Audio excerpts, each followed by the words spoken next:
오늘 하나님께서 우리에게 주시는 말씀은 마태복음 17장 24절에서 27절까지의 말씀입니다. 함께 읽겠습니다. 가버나움에 이르니 반세겔 받는 자들이 베드로에게 나와 이르되 너의 선생은 반세겔을 내지 아니하느냐? 이르되 내신다 하고 집에 들어가니 예수께서 먼저 이르시되 시몬아 내 생각은 어떠하냐? 세상 임금들이 누구에게 관세와 국세를 받느냐? 자기 아들들에게냐 타인에게냐? 베드로가 이르되 타인에게니이다. 예수께서 이르시되 그렇다면 아들들은 세를 면하리라. 그러나 우리가 그들이 실족하지 않게 하기 위하여 내가 바다에 가서 낚시를 던져 먼저 오르는 고기를 가져 입을 열면 돈 1세겔을 얻을 것이니 가져다가 나와 너를 위하여 주라 하시니라. 이스라엘에는 성전세라고 하는 것이 있었습니다. 이스라엘 남자로서 20세 이상의 남자들은 반세겔을 성전세로 내어야 했습니다. 성전세는 출애굽기 30장에 보면 기록되어 있습니다. 출애굽기 30장 13절에서 16절 말씀을 보면 무릇 계수 중에 드는 자마다 성소의 세겔에 반세겔을 낼지니 한 세겔은 20게라라. 그 반세겔을 여호와께 드릴지며 계수 중에 드는 모든 자 곧 20살 이상 된 자가 여호와께 드리되 너희의 생명을 대속하기 위하여 여호와께 드릴 때에 부자라고 반세겔에서 더 내지 말고 가난한 자라고 덜 내지 말지며 너는 이스라엘 자손에게서 속전을 취하여 회막 봉사에 쓰라. 이것이 여호와 앞에서 이스라엘 자손의 기념이 되어서 너희의 생명을 대속하리라 라고 말씀하고 있습니다. 이것은 이스라엘 땅에 사는 이스라엘 백성들에게만 해당하는 것이 아닙니다. 흩어져 살던 디아스포라 백성들에게도 모두 해당되는 것이었습니다. 성전세는 성전이 지어지기 전에는 회막 봉사에, 성전이 지어지고 난 후에는 성전을 유지하는 데 사용되었습니다. 이스라엘 백성들 입장에서는 성전이 너무너무 중요하기 때문에 성전세도 중요하다고 생각했을 것입니다. 성전세는 부자라고 더 많이 내는 것도 아니며 가난하다고 해서 내지 않는 것도 아니었습니다. 왜냐하면 성전이 유지된다고 하는 것은 이들이 부자이든지 가난하든지 관계없이 하나님 중심으로서의 삶을 살아가야 함을 말하는 것이었습니다. 그런데 시간이 지나면서 성전의 모습은 그대로였지만 성전을 드나드는 사람들이 우상을 섬기자 하나님은 성전 문을 닫을 사람이 있으면 좋겠다고 말씀하시기까지 했습니다. 그래서 결국 바벨론 포로 시기에 성전이 완전히 무너지게 되었습니다.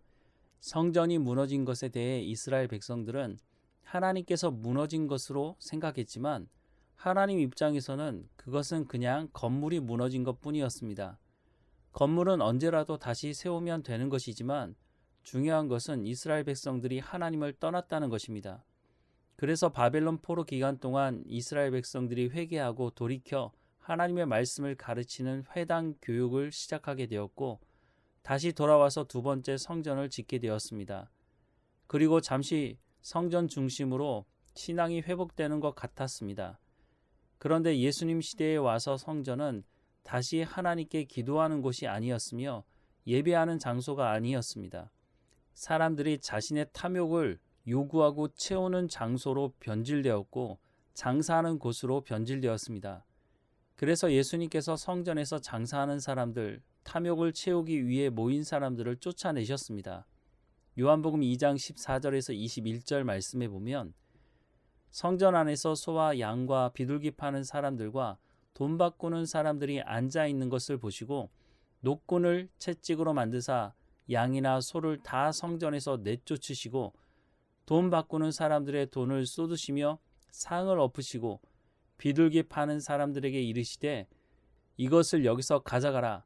내 아버지의 집으로 장사하는 집을 만들지 말라 하시니 제자들이 성경 말씀에 주의 전을 사모하는 열심히 나를 삼키리라 한 것을 기억하더라. 이에 유대인들이 대답하여 예수께 말하기를 내가 이런 일을 행하니 무슨 표적을 우리에게 보이겠느냐? 예수께서 대답하여 이르시되 너희가 이 성전을 헐라 내가 사흘 동안에 일으키리라. 유대인들이 이르되 이 성전은 46년 동안의 지역권을 내가 3일 동안 일으키겠느냐 하더라. 그러나 예수는 성전된 자기 육체를 가리켜 말씀하신 것이라 라고 말씀을 하고 있습니다.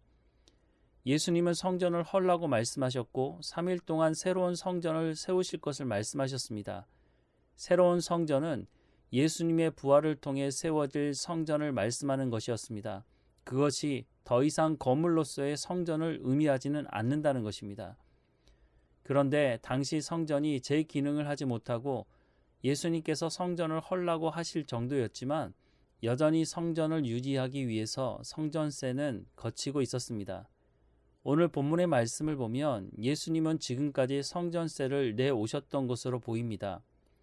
오늘 본문 24절부터 27절 말씀 다시 보면 가버나움에 이르니 반세겔 받는 자들이 베드로에게 나와 이르되 너희 선생은 반세겔을 내지 아니하느냐 이르되 내신다 하고 집에 들어가니 예수께서 먼저 이르시되 시몬아 내 생각은 어떠하냐 세상 임금들이 누구에게 관세와 국세를 받느냐 자기 아들들에게냐 타인에게냐 베드로가 이르되 타인에게니이다.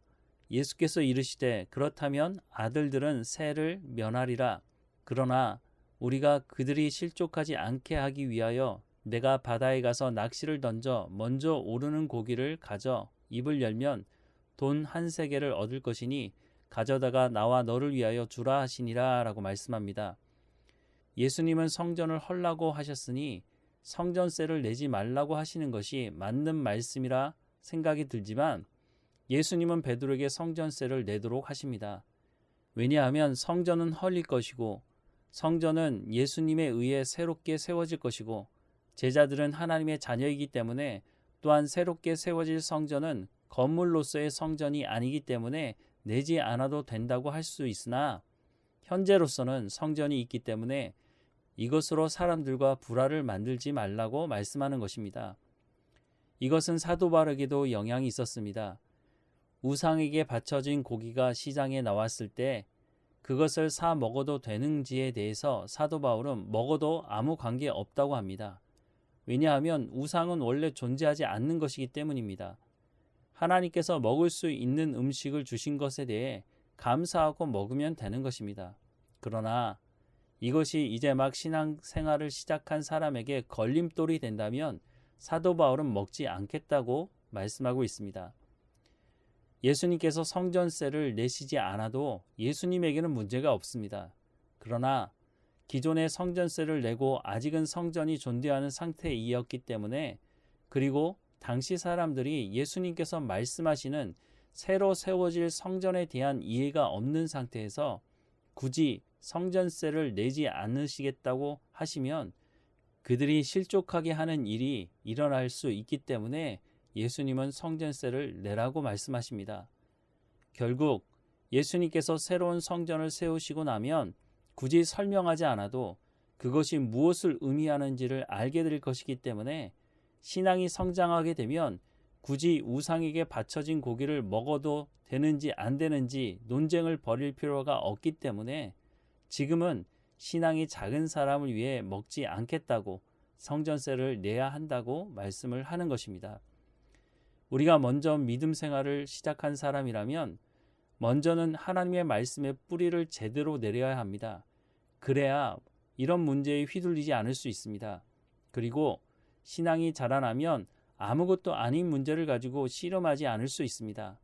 그래야 성숙한 신앙을 가진 사람들이 이제 막 신앙생활을 시작한 사람들을 도울 수 있고 바른 방향을 제시할 수 있게 될 것입니다. 오늘 이 시대에 유혹이 넘치는 세상에 사는 우리 다음 세대가 신앙적인 문제로 갈등을 할 때 먼저 믿는 신앙의 선배인 우리가 하나님을 향해 성장하는 방향을 바르게 제시하는 믿음의 선배 역할을 잘 감당해야 할 것입니다.